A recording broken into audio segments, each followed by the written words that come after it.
normally I would ask, is that how you saw this thing playing out? But then we saw some stuff on Twitter a little bit ago that you apparently wrote down this exact kind of finish and the exact round and the exact time in the hotel room before this. Is this legit?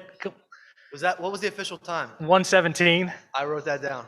On Tuesday night, I wrote that down. Law defeats Adcock, KO, round 1, 117. Not that I'm doubting you. Did you write down 40 other times in there too? And then because that's insane. Abe took a picture of it. Yeah, I've seen it. Every fight week, I come into the hotel. There's always happens to be a little tablet laid out with a pen, and I just write down what I want it to happen, and it happens. You have to go buy lottery tickets tonight, obviously. Abe says the same thing. That's nuts, dude. He literally was like, just even leading up to this fight, I was writing things down and they were happening. He was like, bro, I need numbers. Send me lottery numbers. That's crazy. Big left, obviously, then a big right behind it. Did you figure that would be sort of the way you'd be able to get this thing done, that you'd be able to finish him on the feet? Obviously, the kick preceded it, but. Yeah, I wanted to finish it on the feet. Even if he tried to take it to the ground, I wanted to separate and stay on the feet.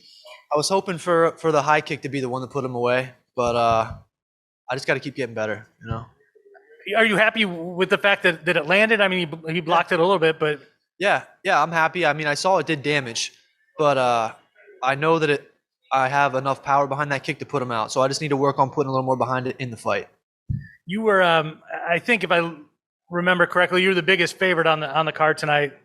The number next to your name was pretty massive. Yeah.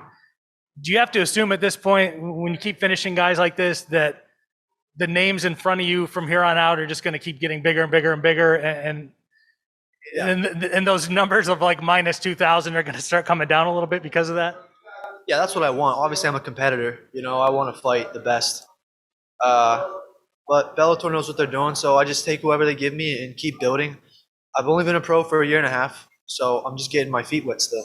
Are you okay with like a slow build upwards like that? Because we've seen other guys like, like AJ McKee, for example, kind of had that same kind of trajectory where people in his earlier fights were saying, well, he's not fighting any big names, right? Yeah. But then look at where it got him. I mean, are you comfortable being in a situation like that where it might take you another year and a half? Yeah, I don't want to wait till what was AJ 18-0 when he fought for the belt, maybe something like that, 18 or 19. That's a little slow for me. I would like to be fighting for the belt sooner than that. But I like what we're doing right now. I think that those guys who are in charge of this know best. So I'll listen to their plan. I'll keep putting people away and see what happens. So because of that, I'm assuming you don't necessarily want to call it any particular name, but I mean, is there a level of fighter, or is there a group of type of fighters that you'd like to get in there with the next time you're out there? I don't really care, man. Whoever is gonna be ready soon and stick around and show up to the fight, that's who I want to fight. Appreciate it, man. Thanks. Congrats. Yes, sir. Thank you. I will take a couple more. Jim, your line is live. Jim Barcelona, Miami Herald. Congratulations, Cody. Just curious on this fight tonight, and then also if we go back to Fort Lauderdale, you and Roman don't mess around. And are you guys talking like who's going to have the quickest victory? You going back to back twice in a row? Yeah. I was just backstage with him, and he was saying we need to keep fighting on the same cards and competing for the faster finish. I said pretty soon here we're going to be competing for who has the best wrestling in the fights. We don't ever show it, but Roman's getting better wrestling too. So this is exciting. We love this stuff. Yeah, and Cody, there's such a great amount of really good fighters from ATT and South Florida on this card, again, like it was in Fort Lauderdale. Just what is it like to be a part of that gym and seeing all the fighters there tonight and the successes? Yeah, it's really fun. When we can get a group of guys together, we've got 4, 5, 6 coaches from ATT out here, multiple guys, just kind of motivate each other and rile each other up and so you can go out there and put on the most impressive performance. Keep it up. Thank you, Cody. Thank you. We'll go to Syed. Syed, your line is live. Yeah, how you doing? How you doing, Cody? Fantastic performance. Great KO in round number 1. I just want to ask you, how much confidence does it give you coming from such a phenomenal team like American Top Team and someone like Dan Lambert saying like you're the next big thing from ATT? How much confidence does that give you moving forward, knowing that you're in such great hands? How much confidence does it give you that Dan Lambert saying you're the next big thing? Oh yeah, a ton. I mean, Dan's been around forever, and I'm sure he knows, uh, what he sees. He knows what he's looking at. So it's an honor to hear that from Dan, and it's an honor to be surrounded by guys like Mike Brown and have Pitbull and Artem and all these amazing coaches in my corner, my teammates every day. ATT has taken me so far, and I can't wait to see how much further we go together. Ronald?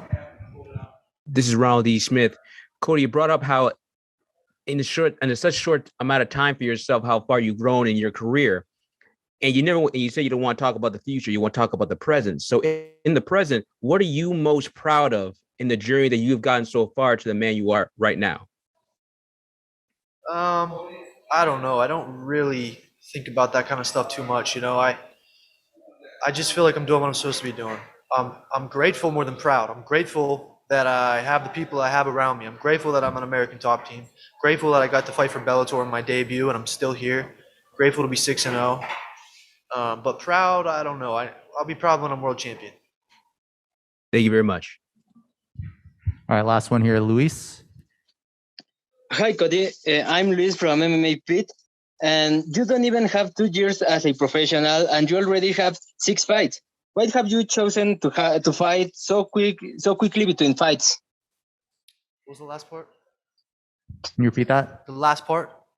Why you have chosen to fight so quickly between fights? Why have I chosen to? Chosen to fight so quickly between fights.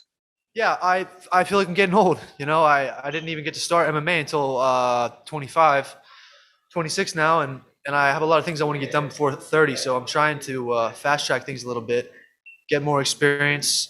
As much time as I can spend in the cage, the better for me. So I don't want to take 6 months between fights. That's too long. And 2022, it's still very young. Do you want to keep this fighting rate? Do I want to keep fighting at this rate? With this rate, yeah. This weight class?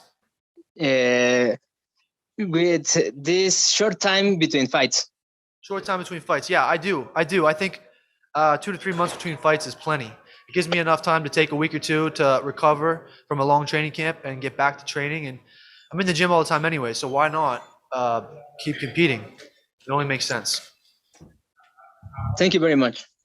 All right. Can I say a couple things? Yeah, of course. Go ahead. I just wanted to give a shout out to Rogan Inu for taking care of me for this past fight, supporting the fighters. They helped out me and my teammate Roman. Big thank you to ATT, all my coaches and teammates in Pittsburgh, and all my sponsors back home. I'm very grateful. Thank you guys.